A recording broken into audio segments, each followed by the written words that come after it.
Hello and welcome to the Two and Under podcast. Happy New Year from all of us at the Two and Under pod. It's now the 4th of January here in Australia, so it's a big happy year from us. So we haven't had any football matches to talk about for a little while after Newcastle United disgracefully followed the same rules that all of the other Premier League teams have been abiding by and requested postponements of their Everton and Southampton games due to COVID and injuries. There's definitely no doubt that this has worked in our favour. It's given us a bit of extra time to sign some players and get some injuries back before the next league game against Watford in a couple of weeks' time. But given we were only one of the only teams to fulfil all of our fixtures up until that point, you'll find minimal shits being given here at the Two and Under podcast about that. It was about time we had a bit of luck, I think, this season as well. And no matter how much crying Everton and Southampton fans want to do about it on social media, I think Eddie's master plan is grinding slowly into gear. It's looking good. I'm your host today, Jack, and with me for the special FA Cup episode is Mark and Dimi. How have you two guys been enjoying the reaction to the postponed Newcastle games over the last week or so? Yeah, it's been pretty funny, to be fair. Happy New Year, first of all. Yeah, it's a little bit strange that we're at every step in the road we seem to be getting new rules created or so proposals of new rules every time there's something seems to be going somewhat in our favour. I don't recall any other club coming in for all of this, but yeah, the amount of tears on social media the last week or so has just been. It's been hilarious because as you said before, I don't think any of us care. I don't think any of us really give a crap what other clubs are thinking right now. We've got our own problems to worry about, and this has actually worked in our favour. And I don't really mind what other clubs fans are saying to us. Yeah, long may it continue. Keeps us amused anyway. Dimi? Yeah, just like Mark said, it's been quite humorous, especially on Twitter, just seeing the reaction from the Everton fans and the Southampton fans. I mean, we've got to come to expect it now. We've got a massive target on our back with the Saudis in charge. So anything that we seem to get away with is going to be a massive hullabaloo. You just wait till we get a last-minute equaliser or a VAR decision goes away. There'll be a Saudi conspiracy that'll come out, and we'll just got to be used to it. But as long as we get the results and we keep climbing up the table, it'll just keep happening. So bring it on, I say. It was funny what you were saying there, Mark, about the new rules that people seem to keep popping up from everywhere. I was talking to a really close friend of mine, and he pointed out that Manchester United brought on Edison Cavani and Jadon Sancho in our recent game against them, and at the same time, the Premier League are trying to stop Newcastle from getting money by doing sponsorship deals. You know. And like we didn't have a full bench, and we had 2 goalkeepers and 2 kids on the bench. And you've got Man United, their bench was worth something like 300 million that day. Yeah. It's just ridiculous, isn't it? Yeah, it's a shambles. It's an absolute shambles. And we were the only team to play 4 games in 12 days or whatever we did as well over that period. So, I mean, it swings and roundabouts. And yeah, for clubs like Everton and Southampton, Everton just had a game postponed themselves a few days before. And they're complaining about postponing a couple of days later. I mean, it's a shambles. Yeah. Well, if you have a look at Everton have been complaining about, they're going to be spending big and where's all this money coming from? And it's like you're thinking, well, hang on, how much have you spent since your new owners took over? And like, just because you bought bad players and they haven't worked out, well, not bad players, but they haven't worked out as much as they should have. So, yeah, it's, as you said, swings and roundabouts. And it's all good for the siege mentality that we're going to need, because this is going to happen. Like you said, we're going to get this kind of criticism, and we just have to, I guess, not be so sensitive to it and just let them get on with it, really, because it's not going to go anywhere anytime soon, especially when we do start winning football matches, which would be nice. Forgotten what that's like. Yeah. So just before we get into the FA Cup stuff as well, I just want to have a little quick touch on any transfer news at the moment. It looks like Kieran Trippier is widely reported that he's going to sign.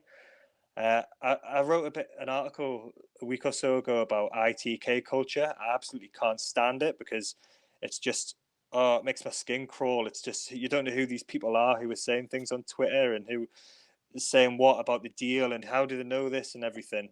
But when I saw that Fabrizio Romano, who's got 6.2 million Twitter followers, I was like, I don't know if this guy's a usual ITK or what, but he's got like a lot of followers. Does anyone know anything about him? No, he's No.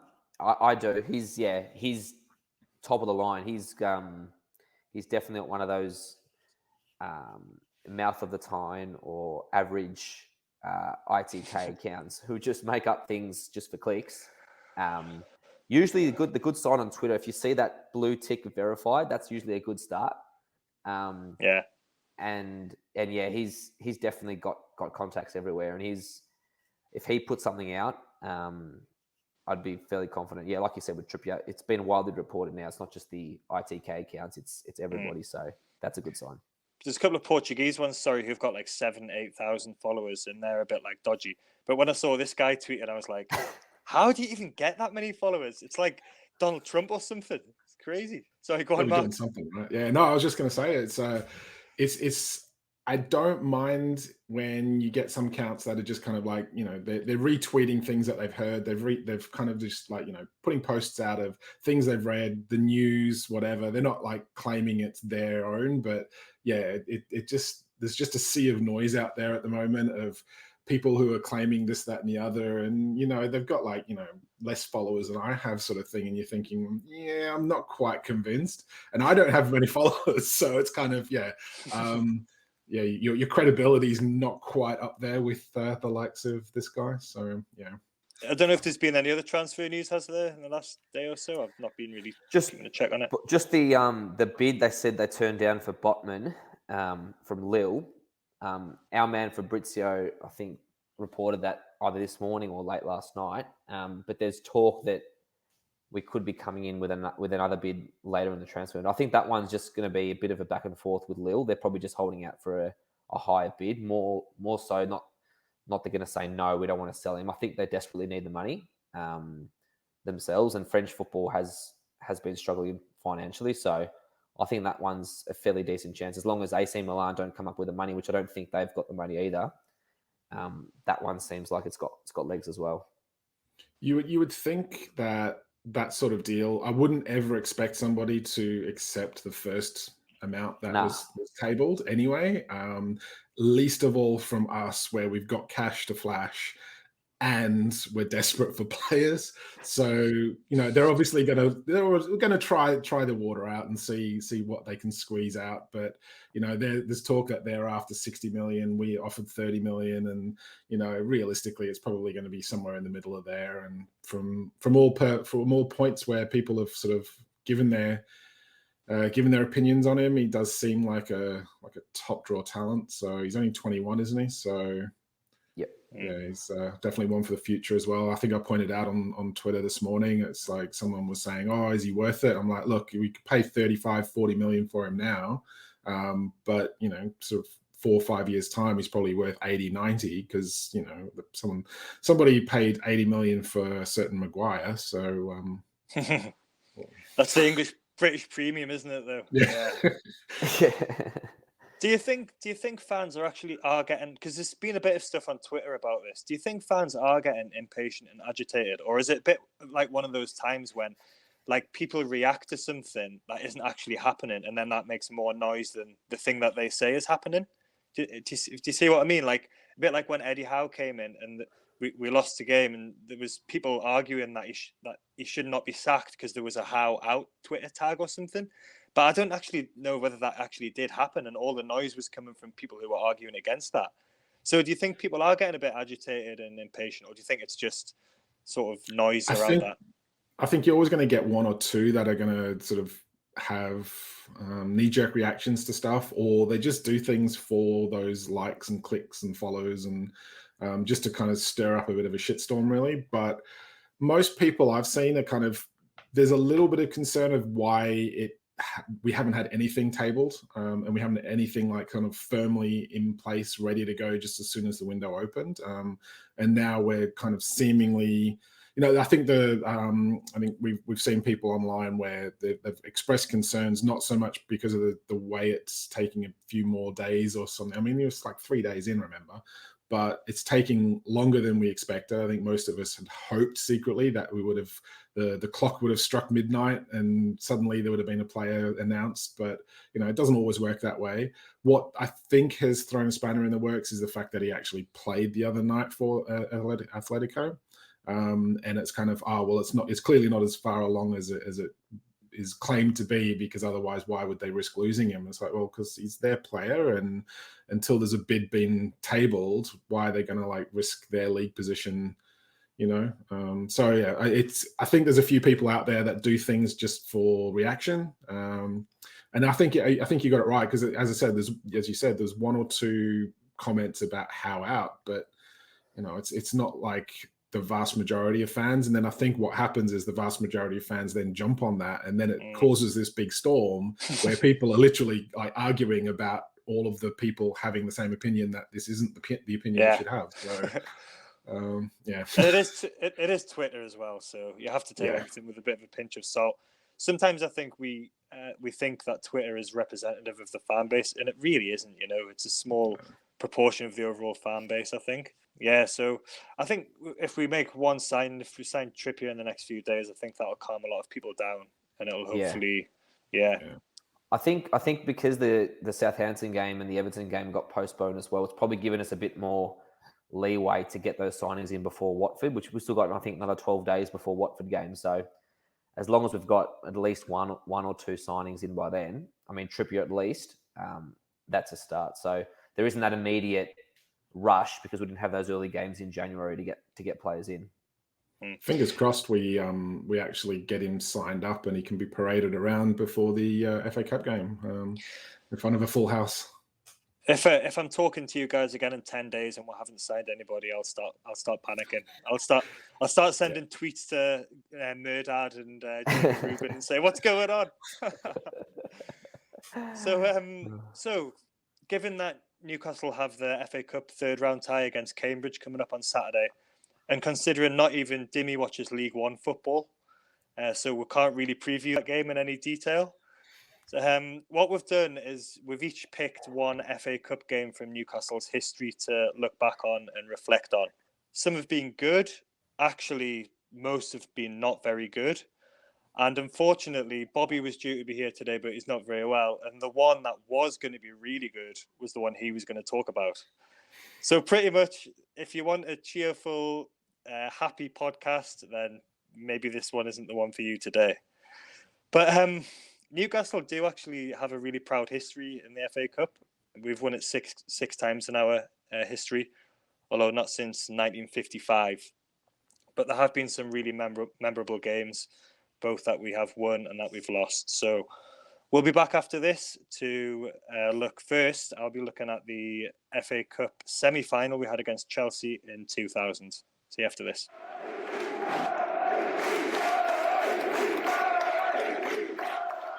Welcome back. So we're going to get straight in here into the FA Cup semi-final we had against Chelsea in the year 2000. So I was actually at this game. I just turned 14 years old, and I remember my dad was a Man United fan. He was from Salford, but he came to me one day, and I think it was around Easter time, and he said, if you could go to any football match, in fact, he said, if you could go to anything right now, any event, what would you like to go to? And I said, I'd like to go to the FA Cup semi-final. I never thought he would actually have got tickets for us. So he had a friend who he used to go running with, who was a member of Parliament for Newcastle, and he had some connections at Newcastle United. So they got some tickets for me and my dad and my dad's friend and my dad's friend's son to go down to Wembley for the FA Cup semi-final against Chelsea. So that was the first and only time I went to the old Wembley. I have been back to the new Wembley once since then, but that was a really amazing experience for a 14-year-old. In terms of the actual match itself, so this came in the context of Newcastle had lost in the 1998 FA Cup final to Arsenal. We'd lost in the 1999 FA Cup final to Man United in the treble season. And this was 2000, so this was the same season that Ruud Gullit was there. He got sacked early on, or he resigned early on, and then Sir Bobby Robson came in. So the team had been kind of picking up a little bit. We managed to make our way through the rounds. I think we played Spurs at one point. We drew away with them and then beat them at home. Actually, we beat them 6-1 at home, which I'd kind of forgotten about. We had a game against Tranmere, and I think it might have even been the quarterfinal that we won 3-2. That was quite a close game. And then we turned up to play Chelsea. I remember at the time thinking, how is it fair that we've got to go to Wembley, which it's effectively a home game for Chelsea? And I was laughing because I was looking at the NUFC.com match reports, because they archive all their match reports, and they had this listed as an away game. So even though it was a neutral ground, it was listed as an away game. And I can tell you though, from being there, it didn't feel like an away game because the noise that the Geordies were making. There was 74,000 capacity crowd there, but it felt like at least 70,000 of them were Geordies. You know, it was one of those days. It was a really bright, sunny day, and the game itself, we knew that if we won this game, we were going to be playing Aston Villa, a pretty poor Aston Villa team in the final because they'd played the day before. So actually reflecting back on it, I think this is probably the closest we've come to a trophy probably since. And we're talking 21 and a half years here now.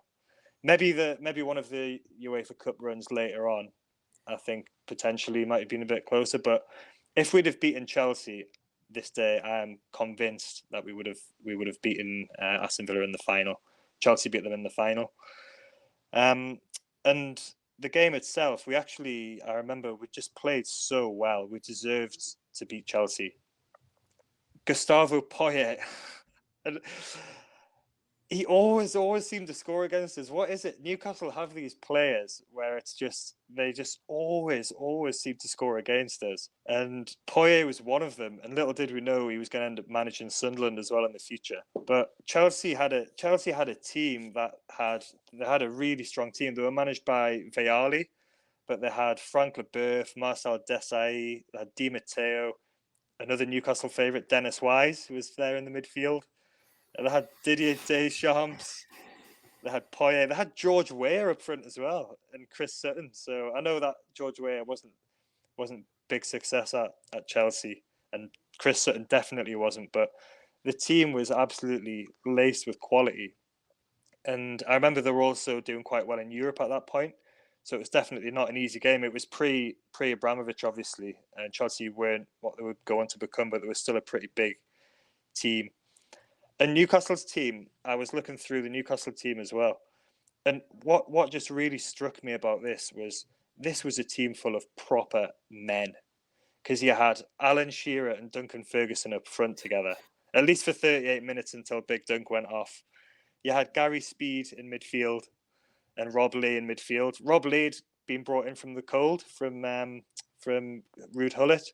So Bobby came in and he thought, what's going on here? Rob Lee was training with the reserves. Shearer was probably on his way out as well. So Rob Lee was there wearing the number 37 shirt, which Bobby gave him because the 7 was taken by Kieran Dyer at that point. Kieran Dyer was in the team as well. He was a brilliant player on his day. That was probably about his peak time for Newcastle, around the early 2000s. Nobby Solano, everyone loves Nobby. He was playing. And you had Steve Howie at the back as well, Nikos Dabizas. One for you there, Dimi, the big Greek Adonis. And we had Shea Giffen in goal as well. So we had a good team. We finished the league season about around mid-table. But when I was looking into this, I found out that Newcastle were actually the third top goal scorers this season. They scored like 68 goals it was over the course of the 38-game season. And considering the first 4 or 5 games, I think we drew one of those and lost the other 4 just before Gullit left. That's pretty good going, I think. And on the actual match, so Poyet scored quite early on, but it was really kind of I remember it was a basketball game. There was a lot of chances at both ends. And Newcastle, after Chelsea scored, Newcastle just really piled the pressure on. And we were unlucky not to be level at half time. And then it got to the second half, and we just kind of really really went for them. We really, really attacked them a lot in that first part of the second half. And I vividly remember this goal because my seats were on the side of the pitch, but in line with the goal where this was scored. And Alan Shearer got the ball out wide, and he put the cross in. And Shearer was probably the best crosser at the club as well. He couldn't cross it and be on the end of it. He was good, but he wasn't quite that good. But luckily for him, this day he had his old mate Rob Lee steaming in to put the header into the net. And I just remember that the explosion. And I was 14 years old, and I didn't have a season ticket at this point. I'd probably only been to a handful of Newcastle games, and that just will stay with me. It was just absolutely phenomenal noise. And the old Wembley was it was just like a big concrete bowl. So there was just it felt like 70,000 Geordies jumping up and down. I thought the stadium was going to crack, It was absolutely incredible. But then here comes Gus. And Gus scored a header from just a really quite like a looped cross that he just headed in. And really, Chelsea just didn't deserve that. We deserved that. And it's another chapter in our history. Kieran Dyer nearly scored as well with a couple of minutes to go. De Gea made a brilliant save. And it was I just remember thinking, I didn't know at that time that it was going to be so long until Newcastle, well, they got to another semi-final that Mark's going to talk about in a bit, but I didn't think that this was going to be kind of the best that I was going to see of Newcastle for quite some time. But it was a defeat. It was our third defeat in a row at Wembley, but it felt a bit different to the other two because that was in the final, and this time we had Sir Bobby, and we knew that we were really going to be building something, I think. So that's kind of my memories of that day. It's quite sad that a Newcastle fan has a defeat as one of his kind of golden memories, of watching Newcastle. But it's probably quite fitting and quite accurate as well for the way things have been at this club. So I don't know if either of you remember that game or where you were when it was going on. I do. I remember being absolutely gutted when Poyet scored. As you said, we actually did play really well that game, and to lose it the way we did. And as you said, it's like we had a good team. We had a really good, strong team at that point. We were playing well. Sir Bobby had come in and kind of righted the ship, so to speak, from the Hullet days, and got players back in out of the cold. And you could see everyone was wanting to play for the club again, and just sort of to get that close. And I think everyone was complaining because was that not the first year that they started doing semi-finals at Wembley or something? I think it was, because it was it was one of the last years that Wembley was actually going to be there. So Wembley was actually, I'm pretty sure it was demolished after the cup final that season. And because the season before we had the semi-final at Old Trafford, and they used to use Villa Park as well, because that's when Ryan Giggs scored his goal against Arsenal. That was at Villa Park. So I think that was quite a popular tradition that they've cancelled that, I think, just to make money for Wembley and money for the new Wembley. And I did go to, you're going to talk about the Millennium Stadium, which was absolutely amazing venue for a football match. Yeah. But Dimi, do you remember that Chelsea semi? You were a bit younger than us. Yeah, so I was only 7, but I do remember, obviously, as we talked about previously, Premier League wasn't openly available on Australian TV, but the FA Cup always was, and the semi-finals and final were always broadcast as a massive event on SBS. And I do vaguely remember watching Newcastle, because that was obviously the new team that I was supporting when I was younger, not knowing they were going to be who they are now. But as a young kid, I thought semi-final we lost, but I just assumed, okay, we'll make it next year, or we'll win next year. We're close. I just assumed Newcastle being on TV as an 8-year-old in a semi-final at Wembley, thinking this must be a regular occurrence. This is good. I've chosen correctly, but sadly not. No, it was definitely just one of those that we would have beaten Aston Villa, because they were a poor side. And I think for Bobby and for Alan Shearer to have had a trophy they deserve that, you know. And it's just one of the great regrets, I think, of Newcastle fans, probably of our generation. That never happened. So from talking about a positive semi-final defeat, let's go. Let's move forward 5 years and let's talk about Cardiff in Yeah. 2005. I was at this one as well, but Mark, you were there. Over to you. Well, yeah, this was one of those games where I actually had a memory blank, and for so long that I actually didn't even realize we'd scored. It was just kind of one of those games where we were beaten soundly from start to finish. So many of our players were so all over the shop. I'd actually moved to the UK in 2002, I believe, 2001. Got a job, had a season ticket, and then in Newcastle, I was loving life up there. It was great fun. Went to a couple of away games, had all the home games, and one of the guys that I was working with at the time, who actually got me my season ticket, he effectively said, "Oh, we're going to try and get tickets for the semi-final if we get there." So it's like, yeah, okay, cool. So obviously they'd moved it from the Wembley Stadium over to the Millennium Stadium in Cardiff. So, ideal place for a lads' weekend. So it seemed like a good idea. We drove down on the Friday. I think we took the Friday afternoon off, drove down, stayed over in some little tiny town in the arse end of nowhere on the Welsh border. Went out clubbing, literally got up. We were there till the lights came on, basically. Got kicked out, went back to the hotel that we were staying in, got up first thing in the morning, drove down to Cardiff, got into the hotel that we were staying in Cardiff. And yeah, it was just kind of like, right, let's head out. And we went out, and there was just a sea of black and white everywhere.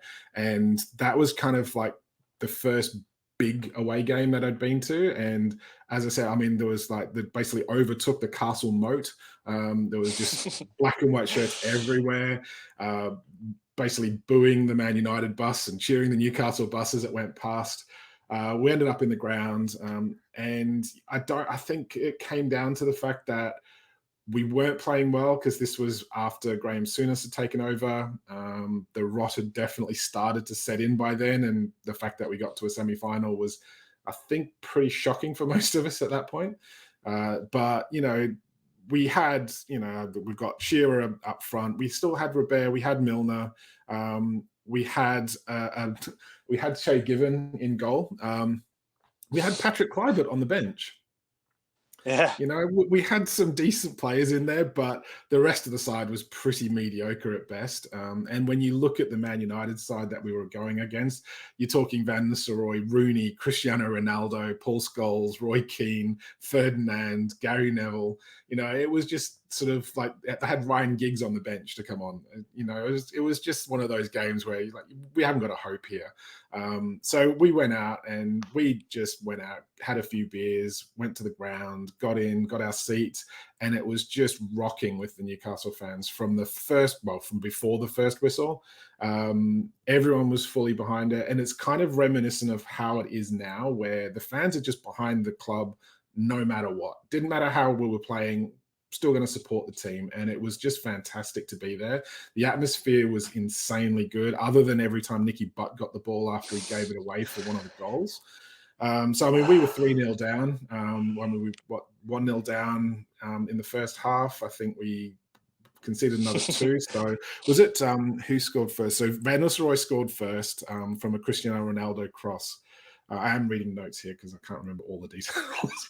Paul Scholes from another Ronaldo cross, and then Van Nistelrooy again from a Paul Scholes pass. And then it was kind of like, we actually got one back through whoever Shola! else. Shola! But by this stage, I think the fans had pretty much given up of any hope of winning the game. And there was kind of like just this thing of out singing the Man United fans. And then obviously Ronaldo got his token goal to make it 4-1. But what really stays with me is not so much the game, because that was pretty forgettable, but more so just the atmosphere and the fans that sang their hearts out for the entire game. And then what really stood out was we went out afterwards. Obviously, it was a lads' weekend. We clearly weren't the only ones thinking that, because Cardiff was just full of black and white shirts. Nobody got changed. Everyone just went straight out after the match. And there was a couple of Man United fans here, there, and everywhere, but everyone had just gone home. And it was kind of like, it was just that shocking thing of like, yeah, we've won another game, right? We're going to go off home. And the Newcastle fans were out partying like they'd won the league or something. And I remember being in one of the clubs, and it was a sea of black and white shirts, and there was one lone Man United fan in there, and you could kind of see this puzzled look on his face, trying to figure out, why are you out celebrating, and why are you like having a party? It's like, we just hammered you, and it's just like, we're just here for a good time. You know, it's like, the football's great. We're going to support the team. You know, goodness knows what's going to happen if we actually ever do win a major trophy. But yeah, I mean, the Millennium Stadium is a fantastic stadium. Just the atmosphere that it does create is actually really impressive as well. Beautiful stadium, really good big screen TVs at both ends for all of like the scoreboard and the replays and everything, which I thought was really good. To me, I thought the biggest disappointment on the day, and I think it was probably the turning point for him, was Nicky Butt. I don't know whether it overwhelmed him being against his old team or something, but he was just awful. And he gave the ball away for one of their goals, like stupidly easily as well. And we were... He walked off the pitch with Alex Ferguson as well. Because yes, it's been a bit of a running joke among my friendship group, because I was there as well. We stayed in Bristol, which was also a bit like, it's not that far away, and it was full of Geordies as well. But so it's become a bit of a joke that Nicky Butt ruined my life, because I constantly said that, because he was absolutely disgraceful in that game. And he did kind of redeem himself towards the end of his Newcastle career. Yeah. But after that season, he got sent on loan to Birmingham, and he's admitted himself that he didn't want to be at Newcastle, really. He saw it as a step down from Man United, which obviously it is. But that he's admitted that played into his mindset, and it showed in his performances on the pitch. Oh, definitely. Actually, after his debut, which was brilliant against Middlesbrough, he was fantastic in that game. But then after that, he was abysmal, and he was brought in to replace Gary Speed as well, who we all know was an amazing servant and went on to play for Bolton for another 5 years in the Premier League or something like that. So, yeah, so I'm pleased you talked about Nicky Butt there, because I still almost combust when I think about him that day. It was a diabolical performance. And as I said, it was like the fact that he went off with talking to like Fergie after being humiliated. That did not sit well with the fans, I have to say. And everybody was complaining about that afterwards. But you look at the difference where, you know, they had Alan Smith on the bench that day. He didn't do a lot in terms of being a striker when he joined Newcastle, but you can't ever fault his effort and his commitment to playing for us. So, you know, there's the difference where, you know, players, as long as they give their all, the fans are going to get behind them. It doesn't matter if they've got bad performances in them. Everyone does. But, Nicky Butt. Dimi, do you remember that game as well? Was that I do. That one. Yeah. No, that one I definitely remember, because I remember that week we actually lost as well I think we lost to Sporting Lisbon, I think the week before or that week, and not knocked out of the cup. It was, yeah. It was about 3 days before, yeah. Yeah, so we because I remember we won the first leg against Lisbon. I'm going into that week as a 13-year-old kid, I was thinking, okay, this is two huge games for Newcastle coming up. And the Lisbon game, we had the 1-0 lead, I remember, and then we lost 4-1 from memory in the return leg. But that was a Didier Drogba masterclass, wasn't it? No, that was Marseille. No? So that was Marseille. that was the season afterwards. So you're right about the Lisbon game. We beat them 1-0 at home, and then Kieran Dyer scored in the away game, and it was 1-0. So we had an away 2-0. goal. Yeah, and then we capitulated. Yeah. No, because I definitely remember watching that one. Not physically watching it on the ticket in the morning, going to school, watching that Sporting Lisbon game. But the Man United game, I was definitely not confident going into that one. And I mean, like Mark said, if you look at their lineup compared to our lineup, it's chalk and cheese. And we got, bless him, but shoulder up front, and he didn't score. Fair play to shoulder up. But I mean, on Nicky Butt, if there's a bit of double agent about that. If he did that, I know there's definitely clubs that I follow in my part of the world in Western Europe. If he did that against his former club in a semi-final, he may not have seen the next day. They would have hunted him down and they would have said, "You're a double agent. You've deliberately thrown that." But unfortunately for us, even if he didn't make that mistake, I mean, it wouldn't have made much difference. We got battered that day. We were never in it. And even when Scholler scored, Scholler was trying to. I remember Scholler doing these ones to the crowd, but it wasn't going to make a difference. It wasn't going to make a difference. No. And on the face of it, those two cup games in the latter stages of the cups is actually quite a good season, but it was the unraveling of the Sir Bobby Robson squad, and it was Graham Souness getting into it, falling out with everybody, and not long after he took over, Bellamy had gone. Dyer went. I know Dyer stayed actually, but he wasn't playing very well. But Giannis, I think, went. Giannis left. And Robert left as well. So So Souness he was brought in as this kind of like hard man disciplinarian who was going to kick them all into shape, and he just fell out with everybody and signed a load of players from. Well, he signed Aussie Craig Moore from Rangers, and he signed Boomsong from Rangers. For $8 million after he just signed up for them on a free 6 months earlier. Well, Boomsong was the one that was trying to mark Van Nistelrooy, I believe. That would have gone well. Yeah, that would have gone really well. So there was something, and it's sad when you look back at that because we did have a good team. If we'd have got the right manager in at that time, we could have progressed. But these cup appearances were kind of papering over the cracks big time. And then the following season it all just fell apart, which was when Bowyer and Dyer started fighting and everything on the pitch. So it kind of went downhill from there. So, Mark, I'm glad you've got that positive memory of being in the nightclub in Cardiff that season. And yeah, it was that was the last time we were in the FA Cup semi-final. So that was 17 years ago. So we started with a positive defeat. We moved on to a worse defeat. I'm quite excited about this now because I don't know what Dimi's going to talk about here. So Dimi, you've got two games to tell us about.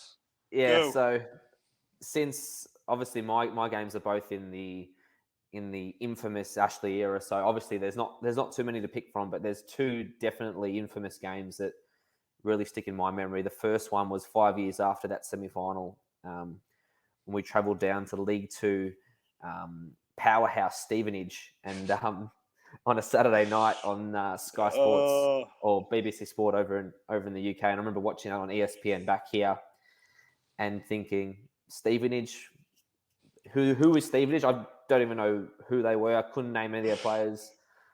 We named a pretty good squad. I mean, I was looking at the other day. The team that we actually named on the day was basically our full strength team that just got promoted. So that was the year after we got promoted from the championship. Hewden had just left a month before, ridiculously, and then Pardew got appointed. So Pardew was sort of obviously not wanted by the supporters, and everyone was sort of a bit iffy about him taking over as it was. A few days earlier, there was but Leon Best, I don't know how, scored a hat-trick one game against West Ham. Yeah, I remember that. I remember he was in the starting lineup, everyone thinking, why is Leon Best playing? Scores a hat-trick. So thinking, okay, maybe Pardew's got something going. And then a few days later, we go down to Stevenage. And the team we had Tim Krul in goals. We had Collett, Cheney and Williamson, centre-backs. Simpson right back, Perch left back. So it's basically our championship team. First choice championship. We got Kevin Nolan and Joey Barden at centre midfield. That's first choice centre midfield. We had the aforementioned Alan Smith, who was also starting, and then my man Leon Best and Peter Lovencrans up front. So we had a very strong team, which you'd think would take care of a League Two side, but obviously under the Mike Ashley era, that wasn't as easy. And I remember the game on ESPN waking up, I think it was about 3 or 4 in the morning our time, because it was a late kickoff in the UK. So our time, I think it would have been 3:30 or 4 o'clock. So I woke up watching it thinking, okay, good game to watch. We're going to win 3-4-0. It'll be a nice, easy watch. And we just got battered. We just got absolutely destroyed. And Stevenage looked like the Premier League team, and we looked like the League Two team. And even though we were the promoted Championship team, we had enough quality to obviously do a lot better. And I think they were 2-0 up early in the second half, and it was just looking terrible. And the commentators were even saying, "Here's another cup set. Here's another cup set." I'm thinking, why did it have to be us again? There was one particular moment I remember. There was a shocking tackle by the late Sheikh Tiote. He dove in about, I reckon he would have taken off like a 3 or 4 meter jump and 2 foot. I think he just had enough. I think it was late in the game. He just had enough. He goes, "We are terrible. We're losing to League Two Stevenage. Stuff this." So he's jumped in 2-footed from about 5 meters away. And thank goodness for the Stevenage player, he didn't break his leg, but that was definitely a leg breaker. And he got sent off. He came on. He came on. Yeah. He came on. So he obviously was rolled up watching what was going on during that game. He came on wanting to make an impact, but at that moment, I think when he got sent off, it was late in the 88th or 89th minute. So the game was done by then, but he just thought, screw it, you guys are terrible, I'm going to make a mark. And boy, he really made a mark and got set off. Barden did actually, just after that goal, after that red card, Barden did score an absolute screamer from about 30 yards, which gave us probably half a chance, but we definitely didn't deserve it. And then Stevenage got one at the end. So I remember just the embarrassment of what I received the following days from my mates watching and saying, "You lost to a League Two team. What is?" I couldn't believe it, and I just thought, "Is this how far we've come now? We've just got promoted. We're on a high from being promoted from the Championship. Chris Hughton just got sacked a month earlier. Andy Carroll left not too long before that as well. So everything was sort of happening, but it was just a shocking moment in our FA Cup history in the last 15 years, losing to a League Two team. It was a bit like, do you know the name Ronnie Radford? Yeah. So this is when Newcastle lost to Hereford. I think it was in the 70s or the 80s. But the BBC used that goal. It was a really good goal by a guy called Ronnie Radford. And the BBC just continually, repeatedly showed that goal. I think they only stopped doing it in the last few years. But on all of their FA Cup coverage, that was always the goal that they would have in the introduction.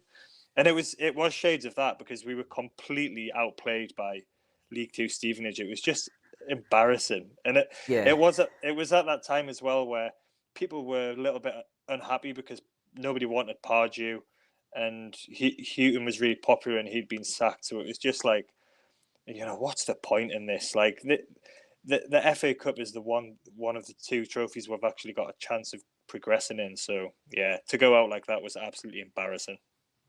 Yeah, it almost felt back then as well. We were always drawn against that League One or League Two team, hoping that we'll be the cup set. And we'd always be that late game on a Saturday, thinking, "Oh, Newcastle's one who's gonna get knocked out." And more often than not, we were the ones to get knocked out. The TV companies know what they're doing, don't they? Yep, definitely. Go on then. What about the next one? Yeah, so if we just roll into this extra Newcastle coverage of FA Cup brilliance. So in the 2016-17 season, we played the immortal Oxford United. Rafa was the manager at the time, so we were in the Championship at that point, so we're obviously fully focused on getting promoted. And I think Rafa had mentioned a few times to the media that the FA Cup couldn't be a priority or wasn't a priority. He mentioned that he was going to rotate the squad, and boy, did he rotate the squad at that game. I mean, there's players on that squad sheet that I'd barely heard of even before that match. There was a lad up front. I think his name was, I've got it here, Yasser Ben Elmani. I think that's how to pronounce it. I think he was one of these YouTube guys that was really skillful, and we signed him, but he was 23 or 24 or something. Yeah, there was some sort of hype about him, but never made it to the first team. He got this game, and don't know where he went after that, because I don't think he played another first team game for us. Aussie Curtis Good started that game. That was probably one of his only starts for us, because he was crocked for years and years. Yeah. But besides that, we had players like Dan Barlesa, who never really got into the team. The immortal Ashraf Lazar, who, even though we signed him for I think it wasn't free, but he probably played 2 games in 4 seasons. This is probably one of the 2 games he played. But we did have Mitro up front. So having Mitro up front and Perez in behind, you thought surely you'd have enough to beat Oxford. But clearly we didn't. Another game where that game was a little bit different. We did have enough chances to probably get the result in that game. I remember Mitro missed a penalty, I think, in the second half. He had a couple of good chances in the first half as well. But it again epitomised just the lack of, not respect, but the importance that we put on the FA Cup as a club, not as Rafa or the team. As a club, meant that we didn't have the squad depth to play a strong team. We made, I think I was reading, we made 9 changes from our previous league fixture. So we just did not have the cattle to rotate a quality squad.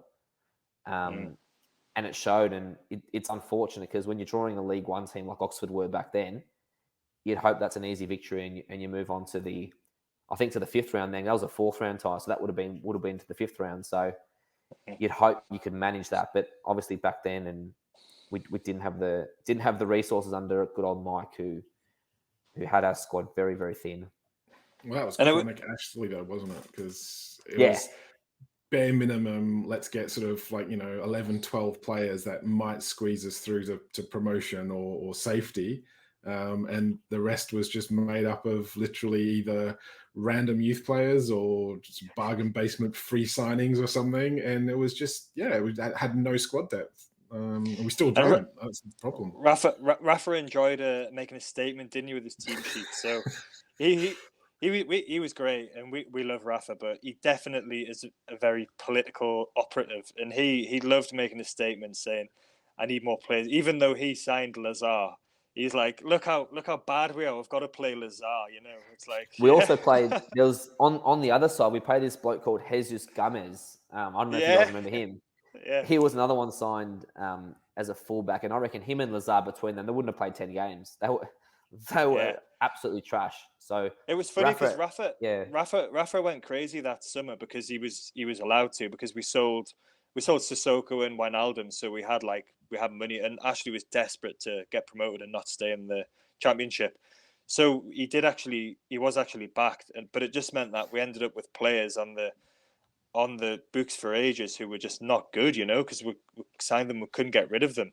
But he would probably just argue that was the objective, was to get promoted, and that's what he did. And then the objective was to stay in the league, and that's what he did. So, but I think it actually went against him and later, because Ashley could point to all these players who were not playing or who we hadn't done anything with and say, well, what are you going to do with these? They're sitting there taking wages and not contributing anything. So maybe that actually went against him at that point. Well, you would always sign players. Yeah. You would always sign players for 5, 6, 7 year deals before they even knew what was going on, because he wanted to try and protect the selling values. It was all about can we sell them on? They're young enough, we can make a profit. And it's like, yeah, but they've got to be good to make a profit. Yeah. And speaking of Jesus Gomez, let's hope the next right back was signed from Atletico Madrid. Might be a little bit better than him. Well, yeah. You'd hope so. You'd hope so. And I just want to briefly talk about the FA Cup last season as well. So we had, it's quite funny. I've seen George Calkin describe it as like an FA Cup. It wasn't an FA Cup run, and it was an FA Cup limp, because it was through COVID, and it was when the games were all shut down. Actually, was this last season or was it the season before? No, I can't even remember. No, it was. You're right. Yeah, it's all blended in. Yeah, because we had a couple of. We drew with some League Two team and then had to use penalties to beat them, and then we beat another one 6 or 7-0, I think it was. And then we got to the West Brom game was good, where we beat West Brom in the 5th round, and then we got to Man City at home, and we just kind of that's when COVID happened, and it got postponed, didn't it, by a long time. Yeah. And that was the game where we just turned up at St James's, and I remember being excited about that game before COVID happened, thinking, we'll have a full stadium, it'll be great. And then on the day, there was no fans there. we turned up, we just lay down and got beaten 2-0 without even laying a glove on them. We did get our, with Oxford, I should say, we did get our revenge. I think it was last year or the year before when Maxi scored that last minute goal where there was that wild celebration in the crowd by the Geordie lad. Yeah, that was. That was the yes. one. The helicopter. Yeah. Yeah, the helicopter. Helicopter. Helicopter gate. Yeah. That was sensational. So we did get our revenge with Oxford 5 years down the line or 4 years down the line. They still gave us a decent game, didn't they? Though we had to rely on that great goal at the end. Time. Where's the extra time? I mean, Jesus Christ! Can we not do it easy? Oh, clearly. So now that we're all feeling suitably cheery and positive after that little jaunt down memory lane, we can look forward to losing to Cambridge on Saturday, and we can extend this run of pathetic FA Cup performances. So we'll be back next week to talk about that Cambridge game, and we'll also be chatting to the athletic journalist Chris Waff, which we're really excited about. So that'll be coming up next week. Thanks for watching or listening today. Please subscribe on YouTube, follow us on Twitter at ToonUnderPod, and visit our website, toonunder.com. We really love the interaction as well, so please feel free to send us any questions, comments, feedback, or anything else that you think we should hear that would contribute to our show. Cheers, boys. Let's look forward to the Cambridge game. We won't be able to watch this one, I don't think. I don't think it's on any of the Australian TV, isn't it? Yeah. Nah, it's not on TV. So we'll see how we go with that, and we'll speak to you soon. Cheers, guys. Thanks, Cheers, lads.